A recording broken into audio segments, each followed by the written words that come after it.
चौथा दिन चल रहा है और चौथे दिन का दूसरा महत्वपूर्ण सत्र चल रहा है और केवल एक ही सत्र रह गया है। इसके बाद में तो 4 दिन का अधिवेशन लगभग खत्म हो जाएगा। 4 दिन का समय कैसे निकल गया, शायद आप लोग भी सोचते होंगे, पता भी नहीं चला। साथियों, इस सत्र के लिए जो विषय रखा गया है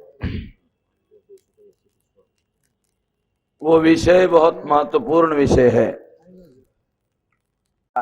उसके विरोध में बुद्ध के क्रांतिकारी आंदोलन का प्रारंभ होता है।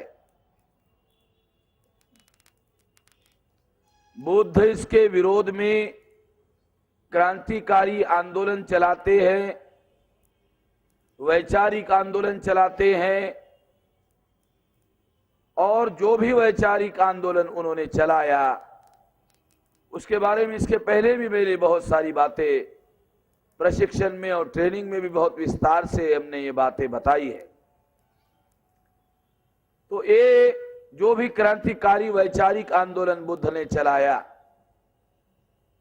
उससे प्राचीन भारत में क्रांति हुई, रेवोल्यूशन हुआ और इस रेवोल्यूशन में 3 बातें होते हुए दिखाई देती है। जिसको मूल निवासियों, जिन ब्राह्मणों ने मूल निवासियों को गुलाम बनाया था, वो शूद्र क्रांति होने के बाद राजा बने, सम्राट बने, उनका साम्राज्य निर्माण हुआ।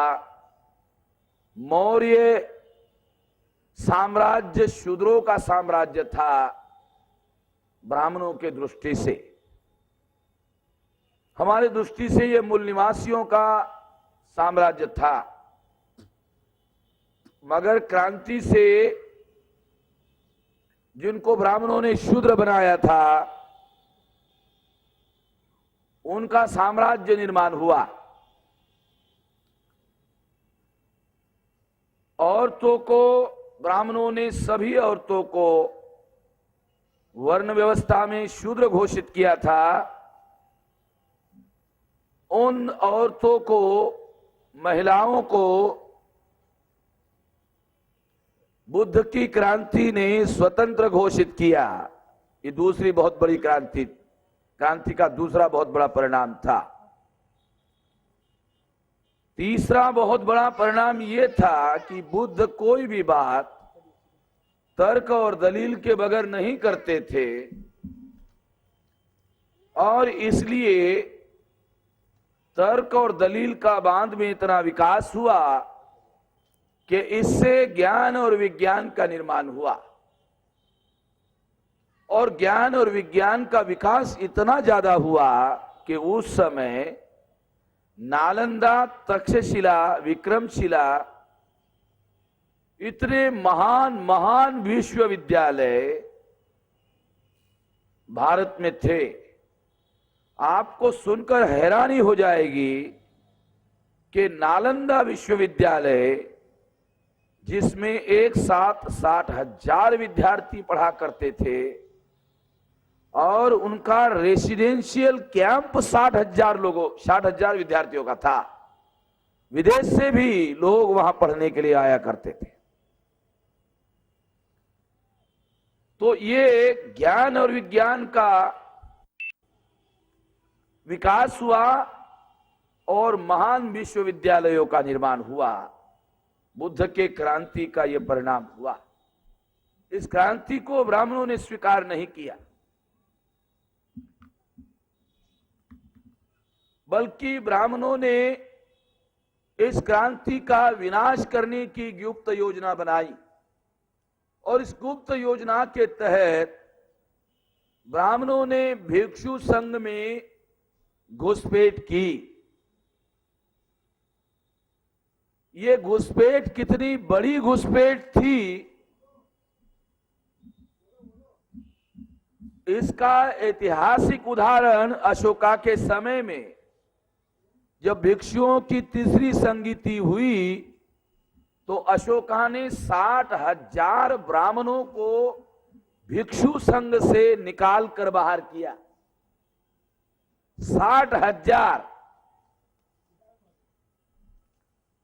60,000 ब्राह्मण भिक्षुओं को भिक्षु संघ से निकाल कर बाहर किया।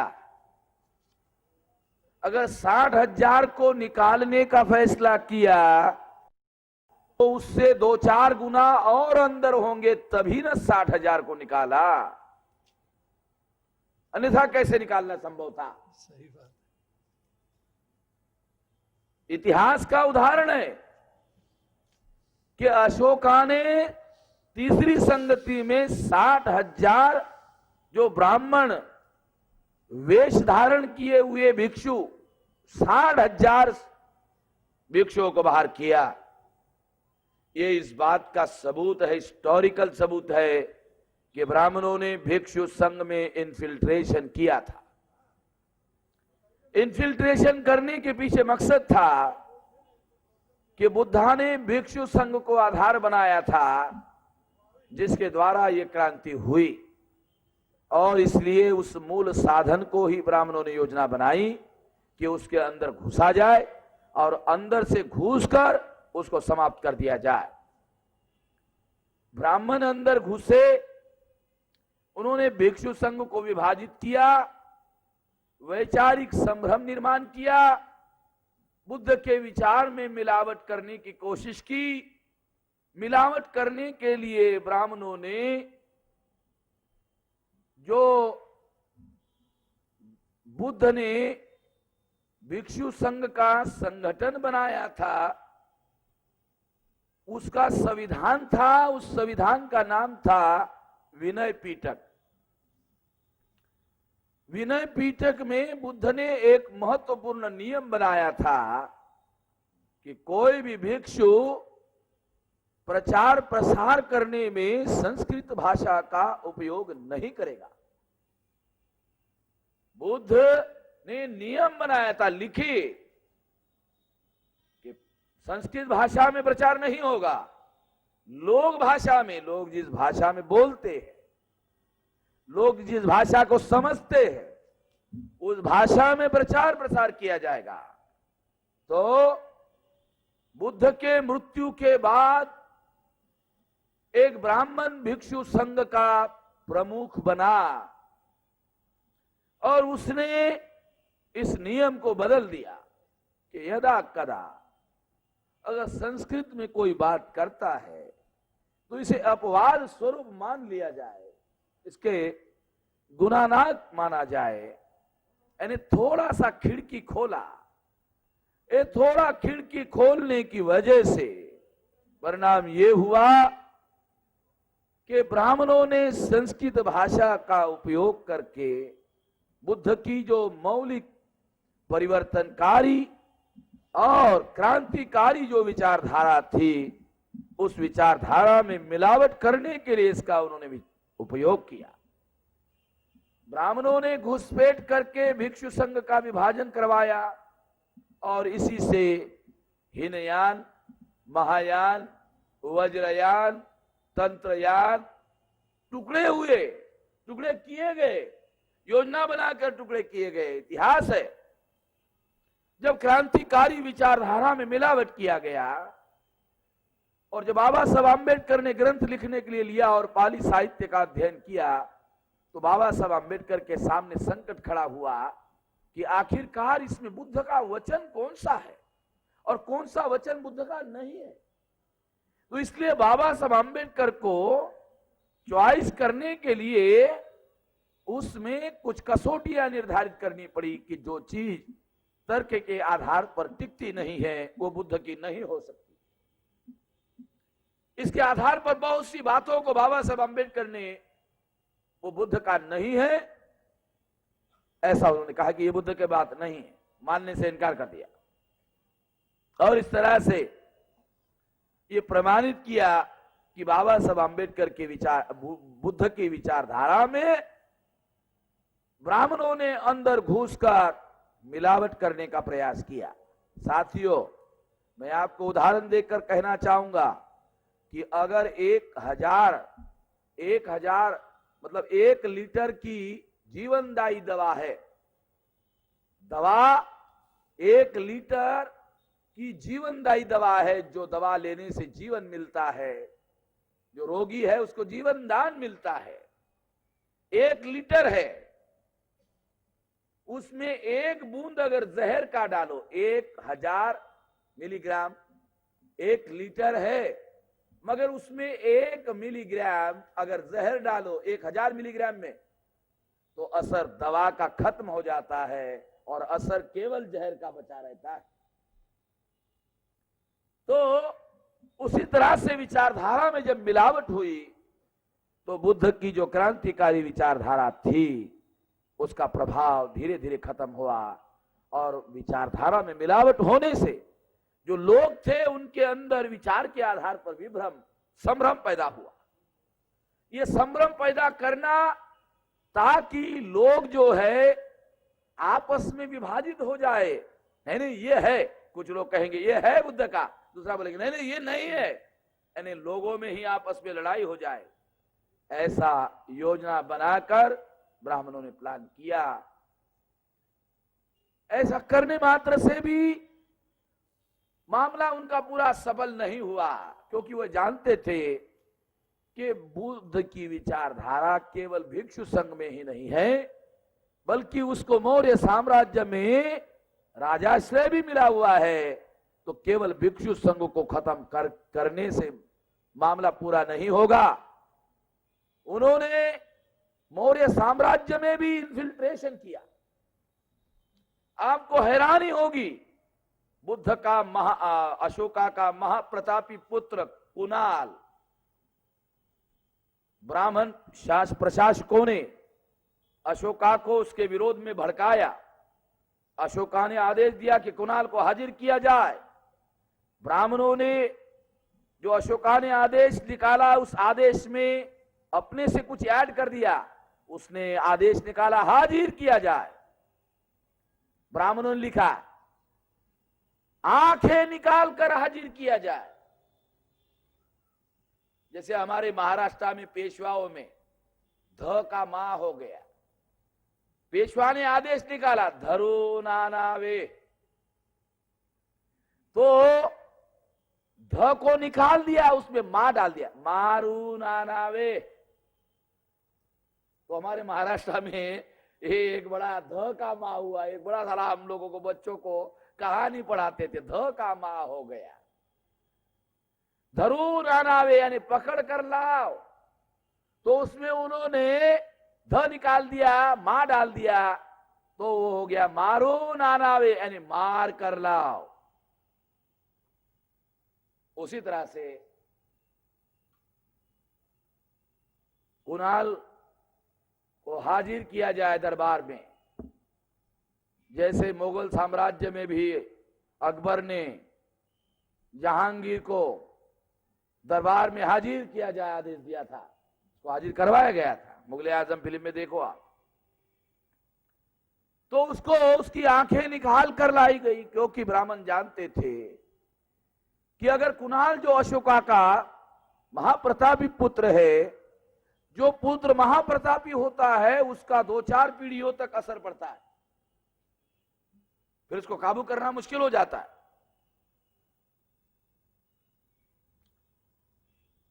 तो इस तरह से उस साम्राज्य को उन्होंने अंदर से इन्फिल्ट्रेट करके कमजोर किया। और बाद में उसी साम्राज्य के आखिरी सम्राट बृहदत्त को पुष्यमित्र शुंग नाम का जो ब्राह्मण था, वो मिलिट्री का सेनापति हुआ और उसने मिलिट्री का मुआयना करते वक्त बृहदत्त की हत्या की। और इस तरह से भिक्षु संघ का अंदर घुसकर खात्मा किया, मौर्य साम्राज्य का अंदर घुसकर साम्राज्य खात्मा किया। यही बात संत आंदोलन का इतिहास ब्राह्मणों ने लिखा और गलत इतिहास लिखा कि यह भक्ति आंदोलन था, इसलिए ब्राह्मणों को संत आंदोलन में प्रवेश करने का मौका मिला। अभी जो कबीर का वाराणसी में सबसे बड़ा पीठ है, तो ऑल इंडिया का उसका जो आचार्य है वो ब्राह्मण है। ऑल इंडिया का जो प्रमुख आचार्य है वो ब्राह्मण है। भक्ति आंदोलन का प्रचार करने की वजह से उसमें घुटपेट करने का मौका ब्राह्मणों को मिला और उन्होंने उसको, उसकी मौलिक विचारधारा को खत्म कर दिया। साथियों, उसके बाद आप देखेंगे कि गुरु गोविंद सिंह का व्यक्तिगत सेवक गंगू ब्राह्मण था।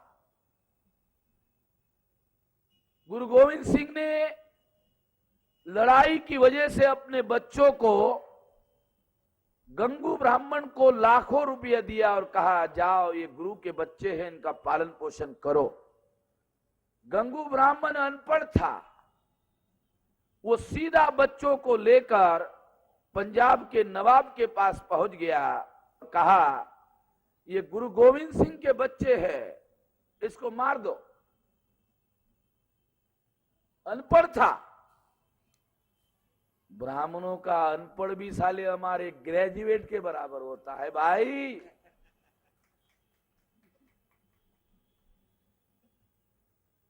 हमारे ग्रेजुएट को जो समझ में नहीं आता उसको अपना हित समझ में आता है। मगर नवाब ने उन बच्चों को मारा नहीं, उसने चिट्ठी लिखा बादशाह को, दिल्ली को, कि गंगू ब्राह्मण ऐसा ऐसा कह रहा है, क्या करे। बादशाह ने कहा हमारी दुश्मनी गुरु गोविंद सिंह से है, छोड़ दो, बच्चों से नहीं है।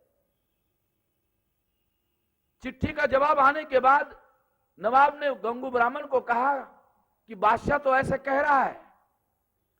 गंगू ब्राह्मण ने कहा बादशाह को समझ में नहीं आ रहा है, जब मैं जैसा बोलता हूं वैसा चिट्ठी लिखो। उसने कहा अगर आपके लिए गुरु गोविंद सिंह सांप है तो ये सांप के सपोले है, ये सांप के बच्चे हैं, सपोले हैं, बढ़कर सांप बन जाएंगे, नाग बन जाएंगे, और फिर जब बढ़कर नाग बन जाएंगे, सांप बन जाएंगे, तो तेरे को डसने के बगैर छोड़ेंगे नहीं, मार दो। दूसरी चिट्ठी जब लिखवाई गई तो फिर बादशाह ने कहा मारना पड़ेगा। बादशाह को भी जो अकल नहीं थी, भले अनपढ़ ब्राह्मण को थी, दिल्ली के बादशाह को भी उसने समझाया, मारा। इन्फिल्ट्रेशन, घुसपैठ, मारा, अनपढ़, मारा उसको। शिवाजी महाराज के अष्टप्रधान मंडल का प्रधानमंत्री ब्राह्मण था, मोरोपंत पिंगले प्रधानमंत्री था, उसको पेशवा बोलते थे। उसने अवसर देखा, शिवाजी महाराज ने अगर मौर्य साम्राज्य का खात्मा कैसे हुआ, अगर उससे सबक सीखा होता तो शिवाजी महाराज के साथ ऐसा नहीं होता। मगर उन्होंने सबक नहीं सीखा, इतिहास से सबक नहीं सीखा, और जब सबक नहीं सीखा तो मोरोपंत पिंगले को प्रधानमंत्री बनाया। उसने अवसर देखकर शिवाजी महाराज को जहर दिया। उसका महाप्रतापी पुत्र संभाजी को मुसलमानों के हाथों पकड़वाया, मारा, ब्राह्मणों ने उसकी हत्या कर दी, और जो राज्य उन्होंने कमाया था शिवाजी महाराज ने उस पर कब्जा ब्राह्मणों ने कर दिया। इतिहास है, काल्पनिक बातें नहीं है।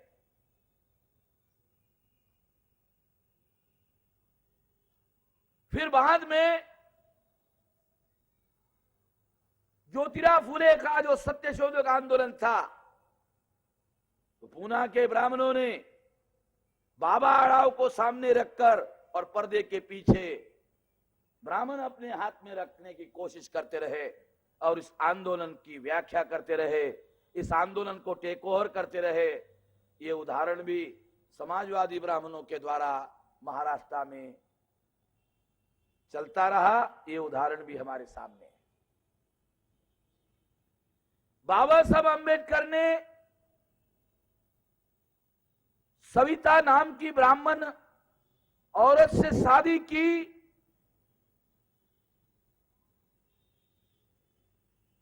अभी मेरे पास में कुछ नई जानकारी आई है।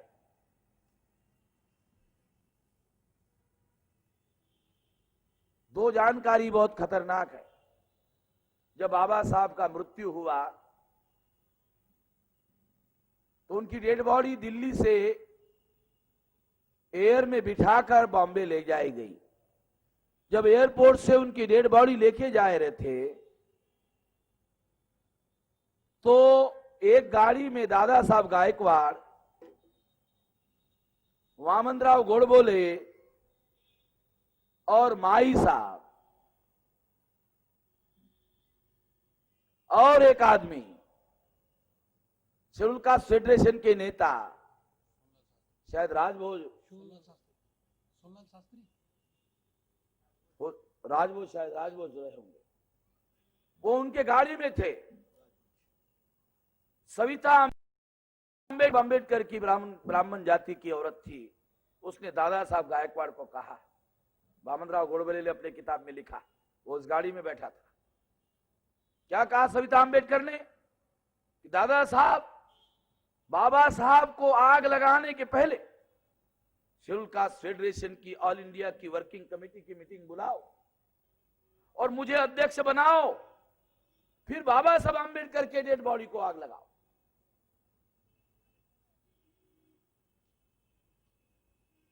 इसका मतलब है वो इस आंदोलन को टेक ओवर करना चाहती थी।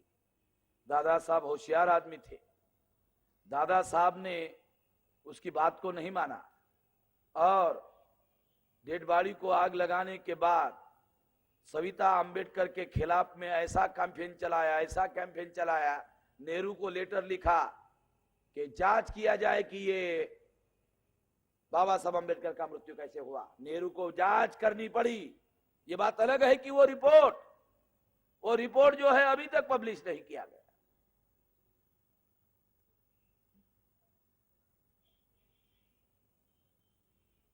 दूसरा सबूत अभी मुझे मिला, एक कृष्णमूर्ति नाम का डॉक्टर था और वो डॉक्टर बाबा साहब अंबेडकर का इलाज करने के लिए बाबा साहब अंबेडकर के पास दादर में आया करता था। कृष्णमूर्ति उसका नाम है।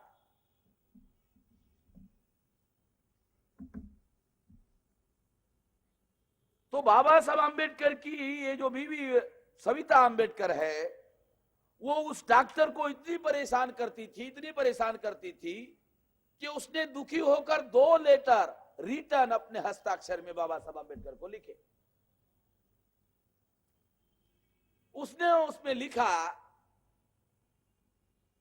कि बाबा साहब अंबेडकर, आप जो राष्ट्र की महान सेवा कर रहे हो, आपकी सेहत दुरुस्त हो, इसके लिए मुझे हृदय से ऐसा लगता है, इसलिए मैं इसके लिए कोशिश करने के लिए यहां आता हूं, मगर आपकी पत्नी को ऐसा नहीं लगता है कि आप ज्यादा देर तक जीवित रहे। वो लिख रहा, वो ऐसा लिख रहा है। वो बाबा साहब अंबेडकर के पार्टी का नहीं है, बाबा साहब अंबेडकर का आंदोलन का कार्यकर्ता नहीं, वो उसके जाति का नहीं, वो साउथ इंडियन ब्राह्मण कृष्णमूर्ति, मगर वो आपकी बीवी आप ज्यादा देर तक जीवित रहे ऐसा उसकी इच्छा नहीं है। इतना उसने मुझे परेशान कर रखा है। ऐसे 2 लेटर, वो दस्तावेज हमारे पास है।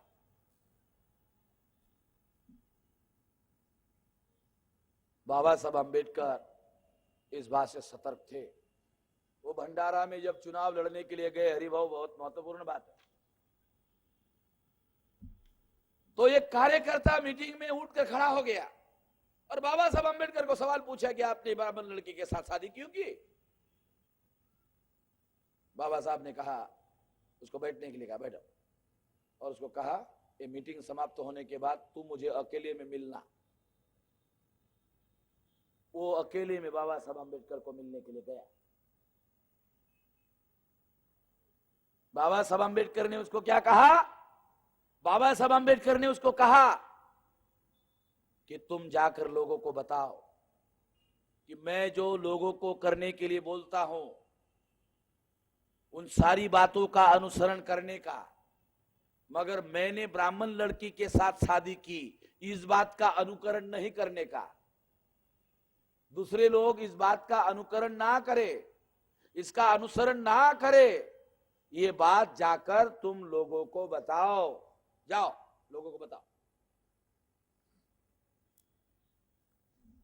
वो अभी बूढ़ा हो गया, नागपुर में आया रिजर्व बैंक के चौक में, और वो बाबा साहब अम्बेडकर को मैंने सवाल पूछा और बाबा साहब अम्बेडकर ने मुझे ऐसा कहा, ऐसी बात रिजर्व बैंक के चौक में नागपुर में वो लोगों को बता रहा था। बाबा साहब इस बारे में सतर्क थे। मगर मैं आप लोगों को बताना चाहता हूं कि ये जो उदाहरण है इस बात का सबूत है कि बाबा साहब अम्बेडकर के जीवन के साथ भी जो हुआ वो निश्चित रूप से कहा जा सकता है कि इसमें अनहोनी की बात हुई, धोखेबाजी हुई। ये जो इतिहास के बहुत सारे उदाहरण हैं, बाबा साहब अम्बेडकर इसीलिए कहते हैं कि जो कौम अपना इतिहास निर्माण करना चाहती है उसको इतिहास मालूम होना चाहिए। जिस कौम को अपना इतिहास मालूम नहीं होता है वो कौम अपना भविष्य निर्माण नहीं कर सकती। मैं इसी बात को थोड़ा सा चेंज करते हुए हमेशा लोगों को बताते रहता हूं।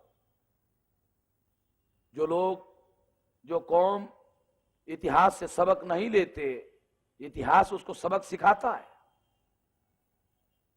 इतिहास वास्तव में निरपेक्ष होता है।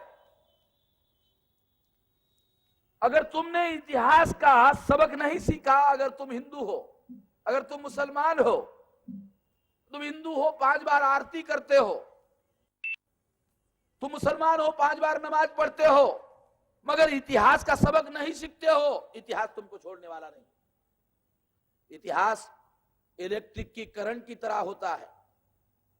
अगर किसी हिंदू ने यह सोचा कि मैं 5 बार आरती करता हूं भगवान की, और किसी मुसलमान ने सोचा कि मैं 5 बार नमाज पढ़ता हूं अल्लाह की, और इस वजह से अगर उसने नंगे इलेक्ट्रिक के तार को पकड़ लिया तो नंगा इलेक्ट्रिक का तार उसको छोड़ने वाला नहीं है। वो नंगा इलेक्ट्रिक का तार उसको क्यों नहीं छोड़ता जानते हो? क्योंकि वो इलेक्ट्रिक का जो तार है वो धर्मनिरपेक्ष होता है। बहुत लोगों को मालूम नहीं है,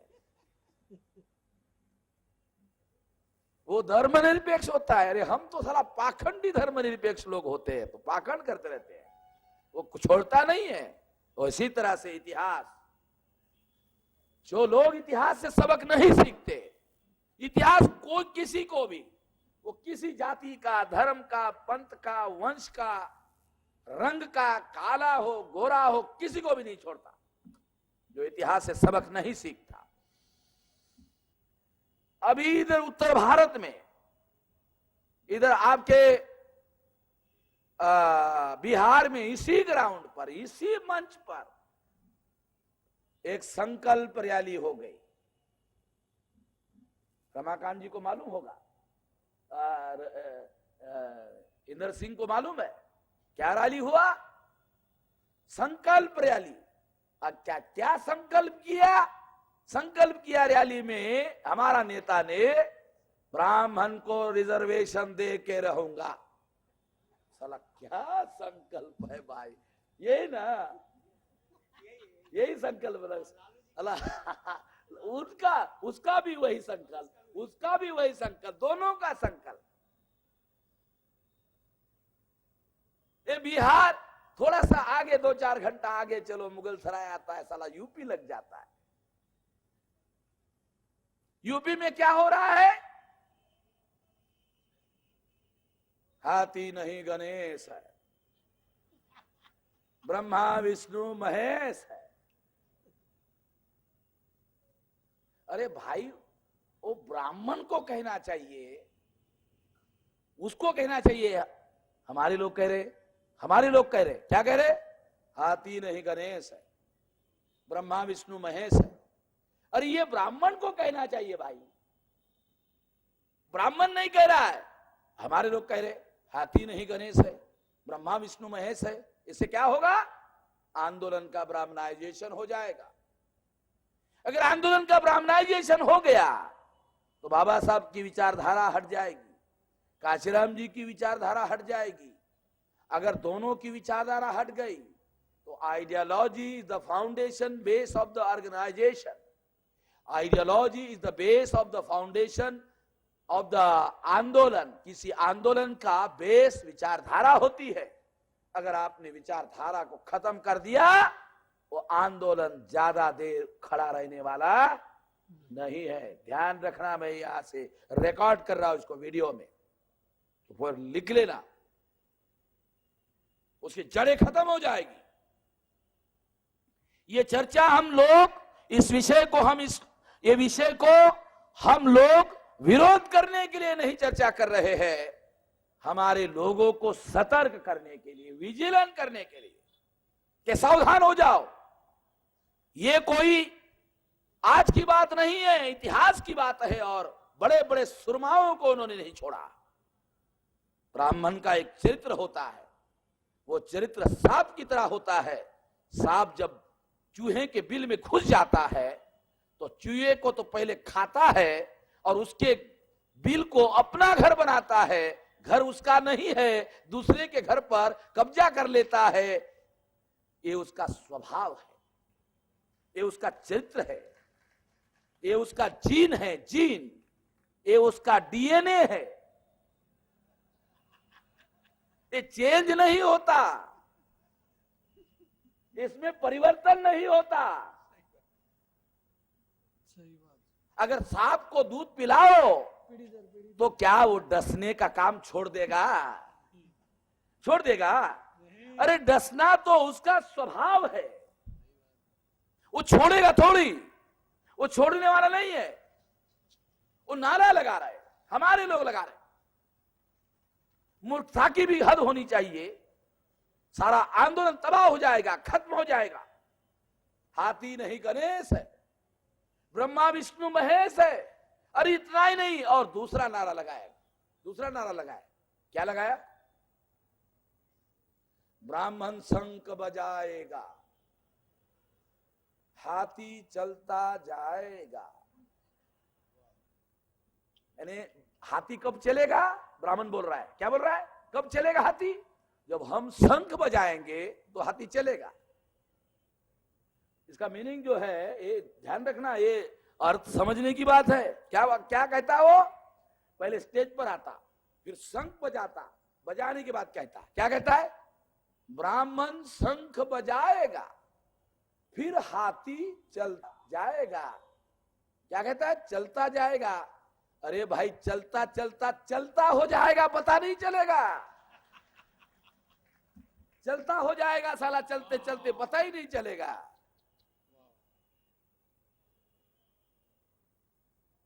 उत्तर प्रदेश में जैसे देश में बीजेपी और कांग्रेस का ध्रुवीकरण हो गया कि अगर बीजेपी को परास्त करना है तो कांग्रेस को लाना पड़ता है, कांग्रेस को परास्त करना है तो बीजेपी को लाना पड़ता है। उस तरह से उत्तर प्रदेश में ध्रुवीकरण हो गया। अगर मुलायम को परास्त करना है तो मायावती को लाना पड़ता है, मायावती को परास्त करना है तो मुलायम को लाना पड़ता है। ये ध्रुवीकरण हो गया। इसलिए ब्राह्मण अपने हित की रक्षा करने के लिए कि मुलायम और मायावती में ब्राह्मण ने योजना बनाई, कमजोर कौन है? तो उन्होंने सोचा मुलायम तो मजबूत है, मायावती थोड़ा कमजोर है, कमजोर को सहारा दिया। रणनीति है, जब कमजोर को सहारा दिया जाता है तो कमजोर अनुग्रहित होता है। अनुग्रहित बहुत ज्यादा शुद्ध हिंदी है, ओबलाइज हिंदी में उसको कहते हैं, ओबलाइज हो जाता है, वो अनुग्रहित हो जाता है और अनुग्रह के नीचे दब जाता है। जैसे रिजल्ट आ गया तो टीवी पर मायावती ने कहा ब्राह्मण समाज ने हमको समर्थन दिया और हमको बहुमत दिलाया, मैं उसका भी आभारी हूं। टीवी पर आकर कहा, मैंने खुद सुना। मैंने कहा ये उनकी जरूरत है, क्योंकि ध्रुवीकरण हो गया, मुलायम सरकार चल रही है, अगर उसको परास्त करना है तो मायावती के अलावा कोई विकल्प नहीं है। कांग्रेस की जमानत जब्त हो गई है, बीजेपी ब्राह्मणों को उत्तर प्रदेश में सत्ता में ला नहीं सकती, इसलिए विकल्प के तौर पर ब्राह्मणों ने योजना बनाकर मायावती को सहारा दिया। ये उनकी योजना है, इनकी योजना नहीं है। इन्होंने प्लान नहीं बनाया, इन्होंने ऑब्जेक्टिव नहीं बनाया, प्लान उन्होंने बनाया। इसलिए मुझे मायावती का चुनाव जीतने के 6 महीना पहले किसी ने पूछा, 6 महीना पहले, यहां सुरेश पाटिल जी है, बॉम्बे में चर्चा चल रही थी, किसी ने पूछा उनके सामने कि मेश्राम जी, बहन जी का क्या होगा? मैंने कहा ब्राह्मणों ने डिसाइड कर लिया है बहन जी को मुख्यमंत्री बनाने का, तो अब कौन रोकने वाला है? 6 महीना पहले, चुनाव होने के 6 महीना पहले कहा कि ब्राह्मणों ने डिसाइड कर लिया है बहन जी को मुख्यमंत्री बनाने का, तो अब कौन है जो रोक लेगा? साथियों, ये विश्लेषण आंदोलन के कार्यकर्ताओं को, लोगों को सतर्क करने के लिए, किसी का विरोध करने के लिए नहीं, बल्कि हमारी तो नीति है, हम आपस में लड़ाई झगड़ा करने के पक्ष में नहीं है, आपस में लड़ाई झगड़ा करने के समर्थन में नहीं है, हम इन फाइटिंग करने के समर्थक नहीं है, हम कन्फ्रंटेशन करने के समर्थक नहीं है। मगर ये जो खतरा है, ये खतरा अगर किसी और को समझ में नहीं आ रहा है, क्योंकि यही वो लोग हैं, काशीराम जी कहा करते थे, ये नागनाथ है, ये सापनाथ है। नागनाथ और सापनाथ दोनों के दोनों बराबर होते हैं। कांग्रेस को कहा नागनाथ है, बीजेपी को कहा सापनाथ है। अब नागनाथ को भी अंदर ले लिया, सापनाथ को भी अंदर ले लिया, तो ये नागनाथ और सापनाथ मिलकर छोड़ने वाले नहीं है। एक भयानक परिवर्तन उत्तर भारत में हुआ। उत्तर प्रदेश में होते ही लालू जी ने वही फार्मूला इधर लागू करने की योजना घोषित की, और लालू जी के बाद पासवान जी ने यहां संकल्प रैली करके वही दोहराया। तो ये उत्तर भारत में ये जो सब्जेक्ट हमने रखा है, ये कोई केवल उत्तर प्रदेश का मामला नहीं है अकेले। तो इस तरह से ये भयानक षड्यंत्रकारी मामला, अंदर घुसपैठ करने का जो मामला चल रहा है, ये इस आंदोलन को तहस नहस करने का कारण बनेगी। मैं आप लोगों को इस परिस्थिति का विश्लेषण करके इसलिए आप लोगों को समझा रहा हूं। आप लोगों को इसके बारे में विजिलेंट रहना होगा, सतर्क रहना होगा, और इससे हर हालत में, हर स्थिति में बुरा रिजल्ट आने वाला है, तय है, तय है। यकीन मानिए ये तय है। तो इसके लिए हम लोगों को पहले से ही तैयारी करनी होगी। जब हम पहले से तैयारी करके रखेंगे तो हम अपने आंदोलन को बचाने का काम कर सकते हैं। और इसीलिए इस विषय को साथियों चर्चा करने के लिए रखा हुआ है। किसी का विरोध करने का मकसद इसके पीछे नहीं है, विजिलेंट करना इसके पीछे का मकसद है। इस बात को आपने ध्यान से सुना, इसके लिए मैं आपका आभार व्यक्त करता हूं। इसके जो संदेश है वो लोगों तक पहुंचाने का काम आप जरूर करेंगे। इस आशा और विश्वास के साथ आपने मेरी बात ध्यान से सुनी, इसके लिए आभार, धन्यवाद।